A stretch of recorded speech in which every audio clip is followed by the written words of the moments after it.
Hello, everyone. I'm excited to be able to tell you about the Women in MPN initiatives that we've got going on through MPN Advocacy and Education International. And here we go. The background statement we've heard today and many times that the MPNs really are heterogeneous diseases. And we also, though, find that so much of the information, bench research, they work with male mice.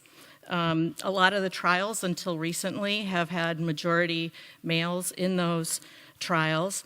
And in the US, most drugs that are recalled, some 80%, are due to adverse effects on women. So sometimes it has to do with dosing, the way we metabolize, but many females have gotten involved in the MPN world and have started to ask more specific questions.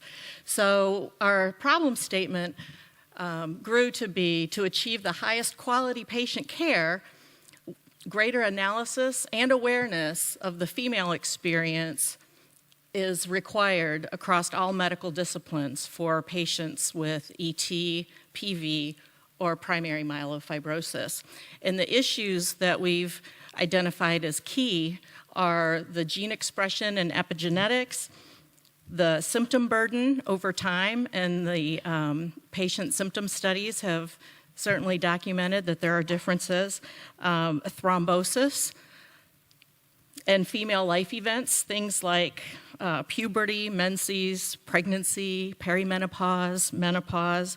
All of those things have effects on us concomitant with the MPNs, and then also taking a look at what the treatment options are.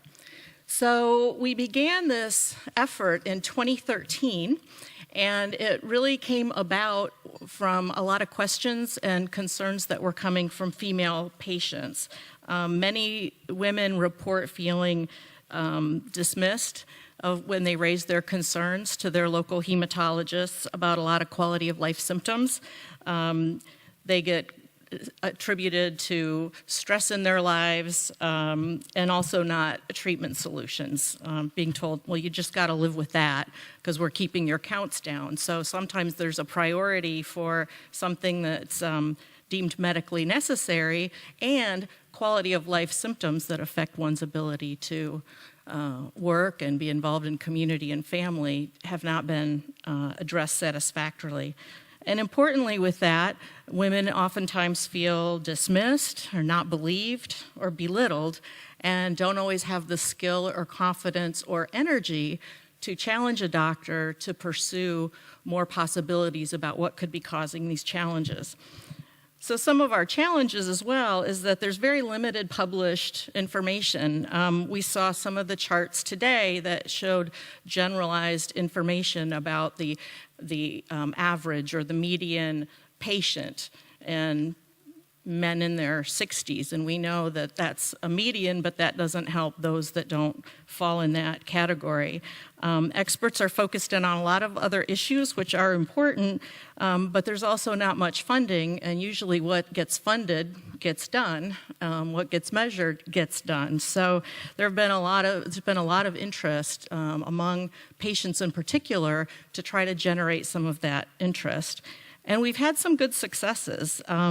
We've been able to tap into several MPN physicians who have taken a greater interest in this, fostering more conversations about that.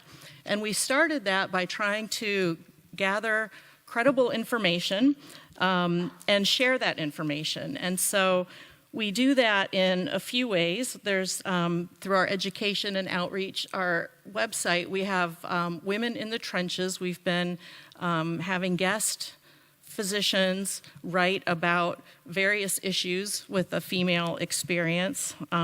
We have a Living in Paradox blog where we have my patient experience, but also others that I have had the pleasure to talk with and work with and share some of the challenges and some of the coping skills that come up.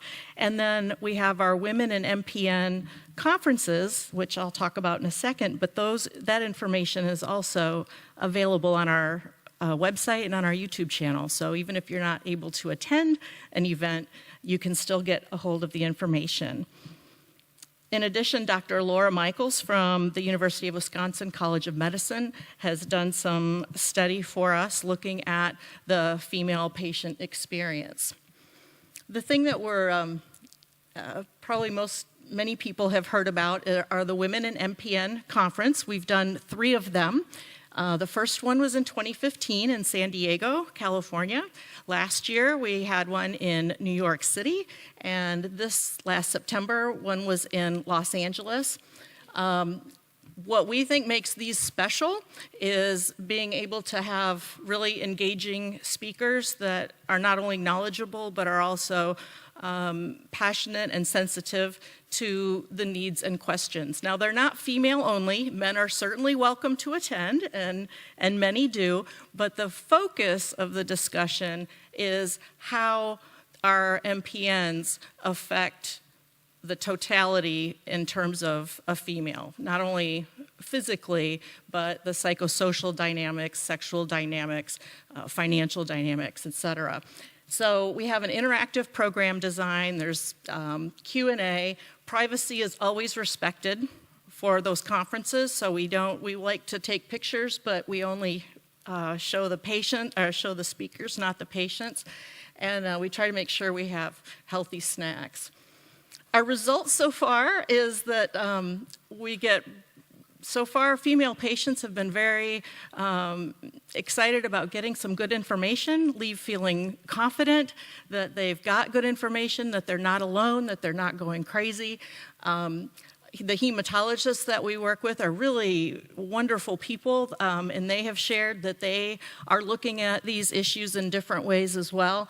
And we know that more women need to be speaking up about that. So my time is up, but this just shares some of the conclusions that we have come up with in terms of clear, credible, documentable issues that we have yet to work on. So we're just getting started, but we appreciate the opportunity to share our work in progress. Thank you so much, Marina. Sounds like fantastic work. Do we have any questions for Marina? Kia ora. Thanks. Can you share how many participants you had in the meeting, at least the last 1 or 2? And is it open only for U.S. Women with the MPN, or is it an international? It is international. We've had anywhere from 50 to 130 people attend at each of the 3 venues, and we have had people attend from Australia and Canada, and there might be some other ones as well, but I know at least the last one last month in San Diego, we had folks from those two countries as well as the U.S. So it's a fun place, and we encourage more people to come.